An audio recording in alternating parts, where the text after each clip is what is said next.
Fifth question.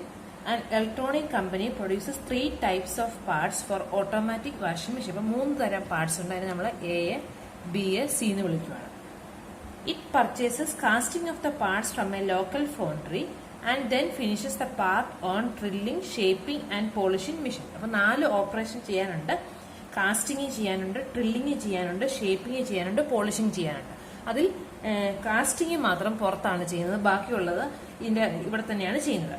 Selling price എയുടെ തന്നേക്കുന്നത് 8, ബിയുടേത് 10, സിയുടേത് 40.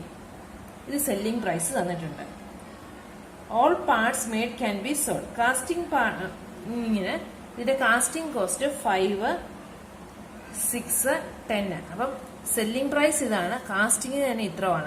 അപ്പൊ നമുക്ക് പ്രോഫിറ്റ് കണ്ടുപിടിക്കാൻ വേണ്ടി ഇനി ബാക്കി ഡ്രില്ലിങ്ങിന്റെയും പോളിഷിങ്ങിന്റെയും 8ൽ നിന്ന് 5 കുറയ്ക്കണം. അത് കൂടാതെ ഡ്രില്ലിങ്ങിന്റെയും പോളിഷിങ്ങിന്റെയും ഷേപ്പിംഗിന്റെയും കോസ്റ്റും കൂടെ കുറയ്ക്കണം. എങ്കിലേ നമുക്ക് അതിന്റെ പ്രോഫിറ്റ് കിട്ടുള്ളൂ. അപ്പൊ നമുക്ക് തന്നിരിക്കുന്ന ഡേറ്റ 3 ടൈപ്പ് ആർട്ടിക്കിൾസ് ഉണ്ട്. അതിന്റെ ഓരോന്നിന്റെയും സെല്ലിംഗ് പ്രൈസ് നമുക്ക് തന്നിട്ടുണ്ട്. Selling price of part A, B and C തന്നിട്ടുണ്ട്. കാസ്റ്റിംഗിന്റെ cost, casting for parts A and B എന്ന് പറയുന്നത് 5, 6, 10 ഇത്രയാണ് തന്നേക്കുന്നത്. The shop possess only one of each type. ഒരു കാസ്റ്റിംഗ് മെഷീനേ ഉള്ളൂ. ഓരോന്നിന്റെ ഓരോ ടൈപ്പ് ഓരോന്നേ ഉള്ളൂ. Cost per hour to run each of the 3 machines are 20 for drilling. അപ്പം ഡ്രില്ലിങ്ങിന് വേണ്ടിയുള്ള കോസ്റ്റ്, ഡ്രില്ലിംഗ് കോസ്റ്റ് 20, ഷേപ്പിങ്ങിനാണെങ്കിൽ 30, പോളിഷിംഗ് 30. ഇതാണ് കോസ്റ്റ് വരുന്നത്. അപ്പൊ നമുക്ക് capacities for each part on each machine are shown in the table. അപ്പൊ ടേബിളിന്റെ അകത്ത് പാർട്ട് എയുടെ, പാർട്ട് ബിയുടെ, പാർട്ട് സിയുടെ ഓരോന്നിന്റെയും ഡ്രില്ലിങ്ങിനും ഷേപ്പിങ്ങിനും പോളിഷിങ്ങിനും ഉള്ള കപ്പാസിറ്റി തന്നിട്ടുണ്ട്. അങ്ങനെയാണ് എങ്കിൽ നമ്മളോട് ചോദിച്ചേക്കുന്നത് എന്താണ് നമുക്ക് ഫോർമുലേറ്റ് ചെയ്യേണ്ടത്? Management of the shop wants to know how many parts of each type. അപ്പൊ നമുക്ക് എയും ബിയും സിയും എണ്ണം വെച്ചിട്ട് അപ്പൊ X1, X2, X3 എന്ന് പറയുന്നത് number of type A, number of type B, number of type C, അതാണ് കണ്ടുപിടിക്കുന്നത്. It should produce per hour in order to maximum. ഒരു അവറിൽ എ എന്തര പ്രൊഡ്യൂസ് ചെയ്യണം, ബി എന്തര പ്രൊഡ്യൂസ് ചെയ്യണം, സി എന്തര പ്രൊഡ്യൂസ് ചെയ്യണം.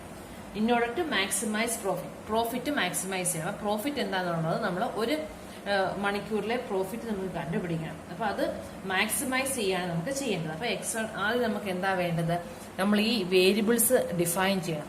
നമുക്ക് number of particles, number of type A, B and C parts to be produced per hour. ഒരു മണിക്കൂറിൽ എത്ര എ പ്രൊഡ്യൂസ് ചെയ്യണം, എത്ര ബി പ്രൊഡ്യൂസ് ചെയ്യണം, എത്ര സി പ്രൊഡ്യൂസ് ചെയ്യണം, ഇതാണ് നമുക്ക് കണ്ടുപിടിക്കേണ്ടത്. അപ്പം നമ്മൾ അതിനെ X1, X2, X3 എന്ന് വിളിക്കാം. Let X1, X2, X3 be the number of types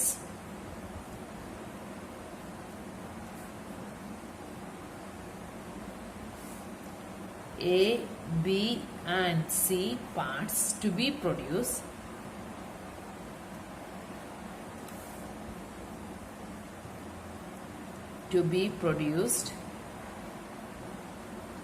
per hour.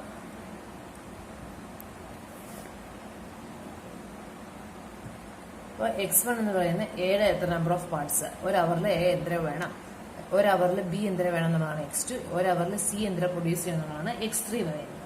അപ്പം പ്രോഫിറ്റ് കണ്ടുപിടിക്കണമെന്നുണ്ടെങ്കിൽ സെല്ലിംഗ് പ്രൈസ് ഓഫ് എ എന്ന് പറയുന്നത് 8 ആണ്. സെല്ലിംഗ് പ്രൈസ് ഓഫ് ബി നമുക്ക് 10 തന്നിട്ടുണ്ട്. സെല്ലിംഗ് പ്രൈസ് ഓഫ് സി 14 ആണ്. ഇത് സെല്ലിംഗ് പ്രൈസ് തന്നിട്ടുണ്ട്. ഇനി നമുക്ക് പ്രോഫിറ്റ് കണ്ടുപിടിക്കണമെന്നുണ്ടെങ്കിൽ ഓരോന്നിന്റെയും കോസ്റ്റ് വേണം. Cost for casting of A എന്ന് പറയുന്നത്, കാസ്റ്റിങ്ങിന് വേണ്ടി എക്ക് വരുന്ന charge 5, ബിയുടേത് 6, സിയുടേത് 10. Cost for casting of B, C 3. ഇനി നമുക്ക് ഓരോന്നിന്റെയും നമുക്ക് ഡ്രില്ലിംഗ് മെഷീന്റെ കപ്പാസിറ്റി തന്നിട്ടുണ്ട്. അത് ഓരോന്നിന്റെ ഉള്ള കപ്പാസിറ്റി തന്നിട്ടുണ്ട്. ഡ്രില്ലിങ്ങിന്റെ കോസ്റ്റ് ഒരു മണിക്കൂർ ഒരു പ്രാവശ്യം cost per hour to run each of the 3 machines ആ ₹20 ഫോർ ഡ്രില്ലിംഗ്. അപ്പൊ ഡ്രില്ലിങ്ങിന്റെ കോസ്റ്റ് 20 പെർ അവർ ആണ് അല്ലെ. ഒരു മണിക്കൂറിൽ ഡ്രില്ല് ചെയ്യാനായിട്ട് യൂസ് ചെയ്യുന്നത് ₹20 വേണം. ഷേപ്പ് ചെയ്യാനാണെങ്കിൽ ₹30. അപ്പം നമുക്കിനി drilling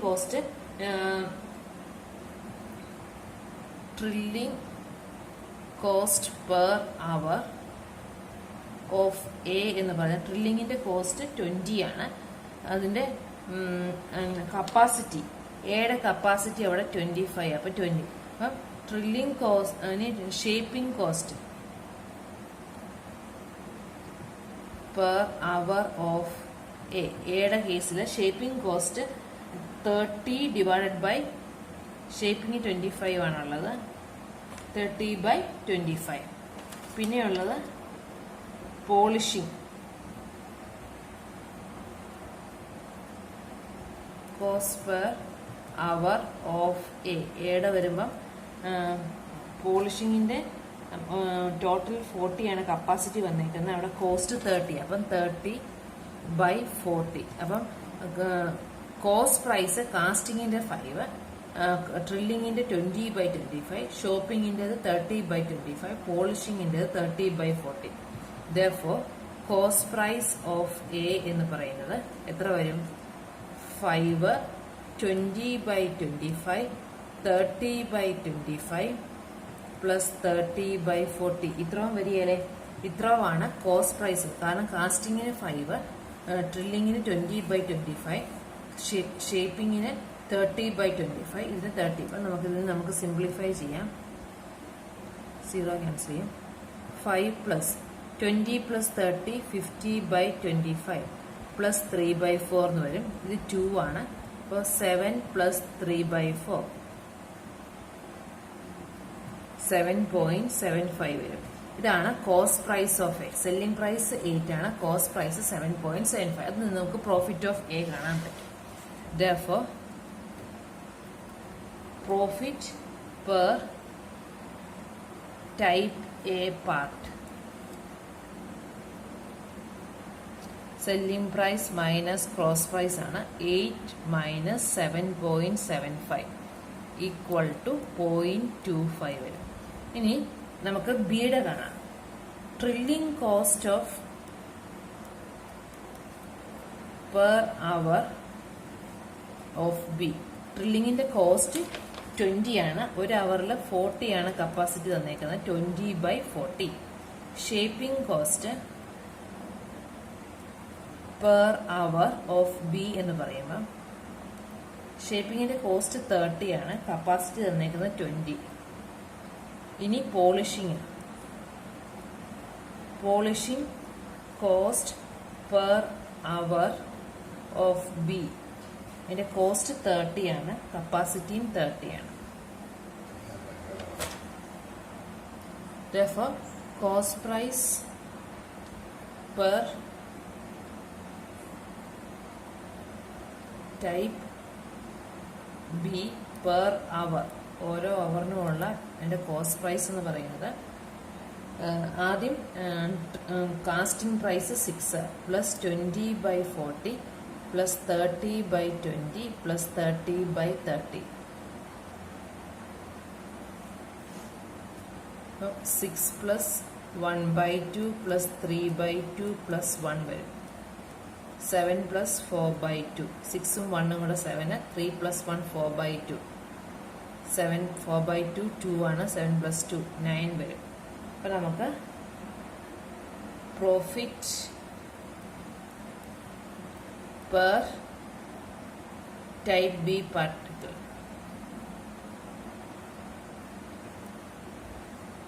selling price minus cost price. Selling price ഇവിടെ നമുക്ക് 10 എന്നുണ്ട്, ബിയുടേത് 10 ആണ്. 10 മൈനസ് 9 ഈക്വൽ ടു 1 കിട്ടും. ഇതുപോലെ തന്നെ നമുക്ക് സിയുടെയും കാണണം.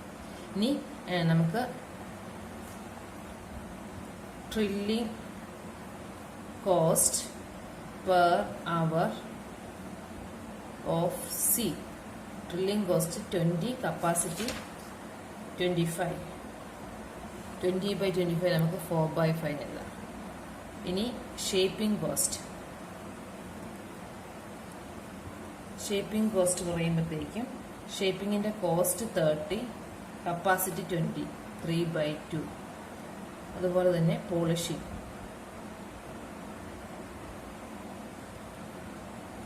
പോളിഷിങ്ങിൻ്റെത് 30, capacity 40,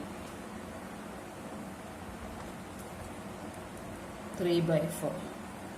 Therefore, cost price per type C.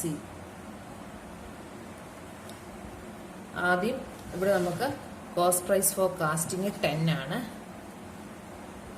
10 plus 4/5, 3/2, 3/4 വരും.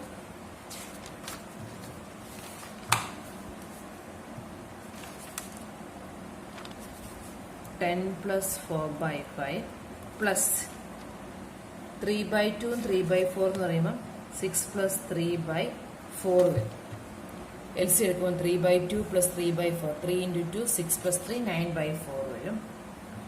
അപ്പം 10 പ്ലസ് 4/5 പ്ലസ് 9/4.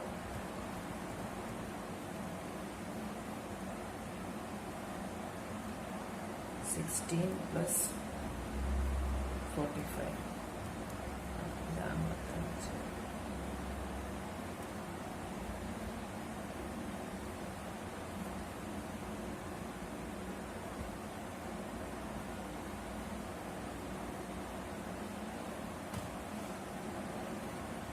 നമുക്ക് 26.1 divided by 2, 13.05.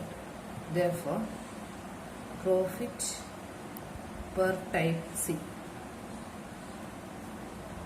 selling price minus cost price ആണ്. Selling price type C യുടേത് 10, selling price 14. 14 minus 13.05, 0.95. നമുക്കപ്പം 3 ആർട്ടിക്കിളിൻ്റെ ഓരോ ഒന്നിൻ്റെ പെർ ഐറ്റത്തിൻ്റെ പാർട്ടിൻ്റെ സെല്ലിംഗ് പ്രൈസ് അല്ല നമ്മൾ പ്രോഫിറ്റ് കണ്ടുപിടിച്ച് വെച്ചിട്ടുണ്ട്. അപ്പം നമുക്കിനി മാക്സിമൈസ് പ്രോഫിറ്റ് എന്നുള്ളത് കണ്ടുപിടിക്കാൻ പറ്റുമല്ലോ. So we have to maximize profit.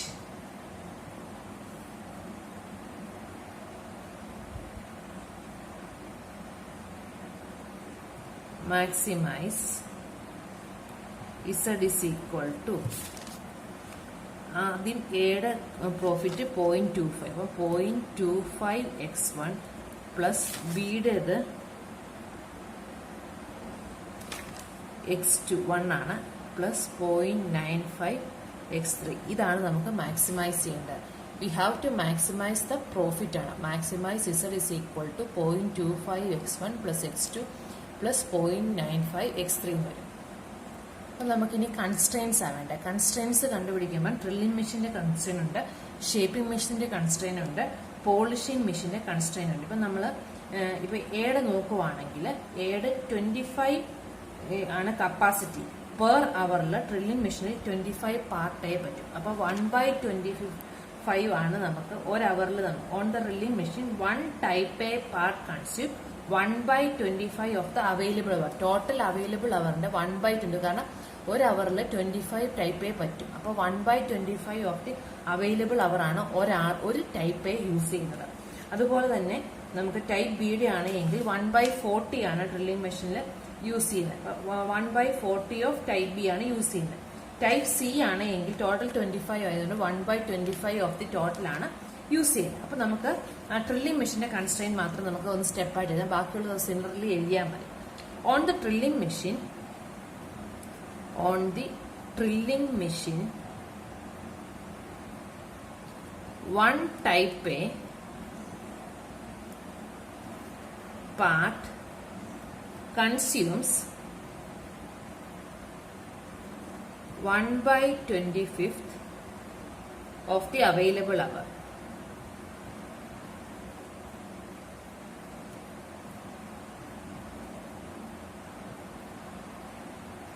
A type B part consumes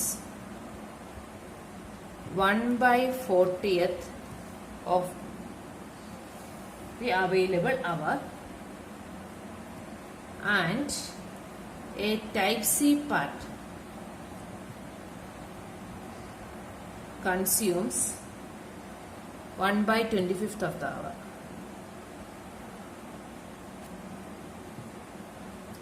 കാരണം ഡ്രില്ലിംഗ് മെഷീനിന്റെ കപ്പാസിറ്റി എന്ന് പറയുന്നത് 25 ആണ് പാർട്ട് എക്ക്. പാർട്ട് എക്ക് 25 എന്ന് പറഞ്ഞാൽ കപ്പാസിറ്റി പെർ അവർ ആണ്. ഒരു അവറിൽ 25 പാർട്ട് നമുക്ക് ഡ്രില്ലിംഗ് മെഷീനിൽ പറ്റും. ഒരു അവറിൽ 40 പാർട്ട് ബി പറ്റും. ഒരു അവറിൽ 25 പാർട്ട് സി പറ്റും. അപ്പൊ അതിന്റെ ഒരു നമുക്ക് ടോട്ടൽ X1 ആണ് ടൈപ്പ് വേ ഉള്ളത്. അപ്പൊ ടോട്ടൽ അതിന്റെ ഒരു കപ്പാസിറ്റി കിട്ടാൻ വേണ്ടി ഒരെണ്ണത്തിന് 1/25 X1/25 വരും. അപ്പൊ മറ്റേതാണെങ്കിൽ 1/40 ആണ് ബിയുടെ ഒരെണ്ണത്തിന് വരുന്നത്. അപ്പൊ X2/40. സിയുടെ കേസിലാണെങ്കിൽ 1/25 ആണ്, അത് X3/25 എന്ന് വരും. So drilling machine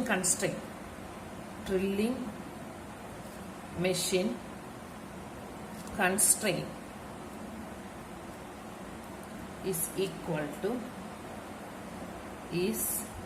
ആയിട്ടത് 1/25 into X1, X1/25. അടുത്തത് 1/40 into X2, X2/40. അടുത്തത് X3/25 less than or equal to 1. എല്ലാം കൂടെ നമുക്ക് 1ൽ നിൽക്കണമല്ലോ. ഡ്രില്ലിംഗ് മെഷീൻ കൺസ്ട്രെയിൻ എന്ന് പറയുന്നത് X1/25, X2/40, X3/25 less than or equal to 1. ഇനി നമുക്ക് ഷേപ്പിംഗ് മെഷീൻ ഉണ്ട്. ഷേപ്പിംഗ് മെഷീനിൽ നമുക്ക് ഇതുപോലെ സിമിലർ ആയിട്ട് എഴുതിയാൽ പോലെ. ഷേപ്പിംഗ് മെഷീന്റെ കേസിൽ നമുക്ക് ഷേപ്പിംഗ് മെഷീൻ ആകുമ്പോൾ 25 തന്നെയാണ് വരുന്നത് X1ന്, X1/25. മറ്റേത് 20 ആണ്, X2/20, X3/20 അതും 20 ആണ്. Less than or equal to 1 എന്ന് വരും. അടുത്തത് polishing machine.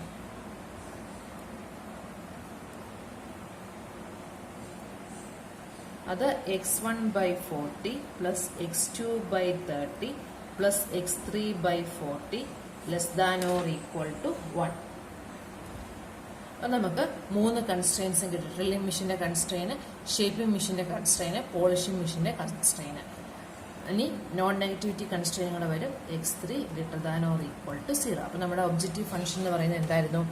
Maximise Z is equal to 0.25 X1 plus X2 plus 0.95 X3 subject to 3 constraints: X1 drilling machine constraint, shaping machine constraint, polishing machine constraint, and the non-negativity constraint.